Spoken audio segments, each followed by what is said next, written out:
आज के बाबा साहब डॉक्टर B.R. अम्बेडकर जी की मूर्ति के अनावरण के मुख्य अतिथि माननीय टीकाराम जूली साहब, दीपचंद खेरिया साहब,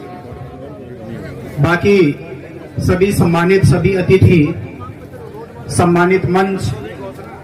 आज के कार्यक्रम के सभी आयोजक, मेरे सामने बैठी हुई मातृशक्ति, मेरे पितातुल्य बुजुर्गों और सभी नौजवान साथियों, आप सभी को मेरा जय भीम, जय प्रबुद्ध भारत, जय फुले, जय सावित्री, जय योगिदास, जय यनकाली। साथियों, बाबा साहब डॉक्टर अंबेडकर एक वो महान शख्सियत जिन्होंने न केवल भारत का एक ऐसा संविधान बनाया जो विश्व का सर्वश्रेष्ठ संविधान है, और इस संविधान को बनने के बाद में दूसरे देशों ने इस संविधान का अनुकरण किया और आज उस संविधान के ऊपर खतरा है। और ये खतरा आप भांप चुके हैं कि प्रधानमंत्री के जो आर्थिक सलाहकार हैं, उन्होंने इस बात की आवश्यकता महसूस बताई है कि अब भारत का संविधान बदल देना चाहिए, उनका ये कहना है। और इस बारे में प्रधानमंत्री जी की ओर से, उनके मंत्रिमंडल की ओर से, बीजेपी पार्टी की तरफ से और साथ ही साथ उनके जो मातृ संगठन आरएसएस है उनकी तरफ से, उनकी सफाई के संदर्भ में किसी प्रकार का कोई स्टेटमेंट नहीं आना, यह इस बात को इंगित करता है कि जो समतावादी, जो स्वतंत्रता, समानता, बंधुता और न्याय पर आधारित जो आदर्श संविधान है, इस संविधान को बदलने की कहीं ना कहीं पर इनकी मंशा है। और ये मंशा इनकी अभी नई नहीं है, ये मंशा अटल बिहारी वाजपेयी के कार्यकाल में भी जो है ये प्रकट कर चुके थे, जब इन्होंने वेंकट चलैया कमीशन का गठन किया था। और वेंकट चलैया कमीशन का जब गठन हुआ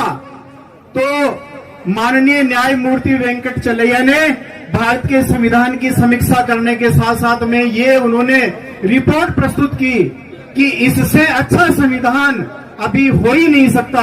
क्योंकि जो प्रोविजन संविधान में होते हैं उनको अलग हटकर आप क्या प्रोविजन लेकर आना चाहते हो। यदि आप मनुस्मृति को लाना चाहते हो तो इस डेमोक्रेटिक कल्चर में, जब आज ज्ञान और विज्ञान का समय है और जो लोग हैं और हमारी जो सिविलाइजेशन, पूरे वर्ल्ड की जो ह्यूमन जो सिविलाइजेशन, जो कल्चर है,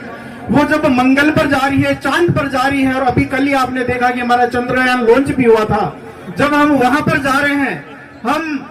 ऐसी स्थिति में जो है मनुस्मृति का राज लाकर इस देश का विकास करना चाहते हैं, तो मैं माननीय प्रधानमंत्री जी को भी कहना चाहता हूं, उनके आर्थिक सलाहकार को भी कहना चाहता हूं कि आपकी मां ने आपको ऐसा दूध नहीं पिलाया है कि बाबा साहब डॉक्टर अंबेडकर जैसा संविधान है वो आपके गुर्गे हैं वो बना सके।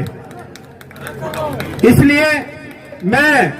ये कहना चाहता हूं कि बाबा साहब के संविधान के ऊपर किसी भी प्रकार का आघात ये समाज है वो सहन नहीं करेगा। लेकिन माननीय मंत्री जी जब यहाँ पर है तो मैं कुछ बातें उनके संज्ञान में लाना चाहता हूं। और मंत्री जी, बात यह है कि अभी पिछले 2-3 साल के सेशन काल के दौरान SC/ST के तकरीबन 7-8 हजार छात्रों की जो छात्रवृत्तियां हैं वो भी पेंडिंग चल रही है। मेरा विशेष आग्रह है, हम समाज कल्याण विभाग में जो हम वहां पर जाकर मिले भी थे और हमने बात भी की, साथ ही साथ जो पेंडेंसी के संदर्भ में आपने कहा कि SC/ST एट्रोसिटीज एक्ट के मामले में आपने बहुत सारी पेंडेंसी खत्म की है, लेकिन अभी भी बहुत सारी पेंडेंसी बाकी है। और साथ ही साथ एक ऐसा भी प्रोविजन लाना चाहिए कि जब केस दर्ज हो जाता है तो केस दर्ज होने के बाद में हमारे जो लोग हैं उनको फायदा नहीं मिल पाता है और वो कानूनी सलाह है या कानूनी जो सहायता है वो प्राप्त करने से जो वंचित हो जाते हैं। तो इस कार्य में जो है आप जरूर हैं वो तेजी है वो लाने का काम है वो करें। साथ ही साथ 2 अप्रैल 2023 का जो हमने मानसरोवर के वीटी ग्राउंड में जो आंदोलन किया था, मैं उसका संयोजक हूं। जितने भी 2 मिनट मैं आपकी व्यवस्था को और सब बातों को ध्यान में रखते हुए मैं अपनी वाणी को विराम देना जा रहा हूं, लेकिन साथ ही साथ मैं ये कहना चाह रहा हूं कि 2 अप्रैल 2023 को हमने एक मांग रखी थी कि एससी और एसटी का रिजर्वेशन उनकी जनसंख्या के अनुपात में 2-2% बढ़ना चाहिए। इसके ऊपर आप विशेष रूप से हैं वो आप गौर फरमाएं। बहुत बहुत धन्यवाद साथियों, पूरे आयोजक मंडल को धन्यवाद। आपने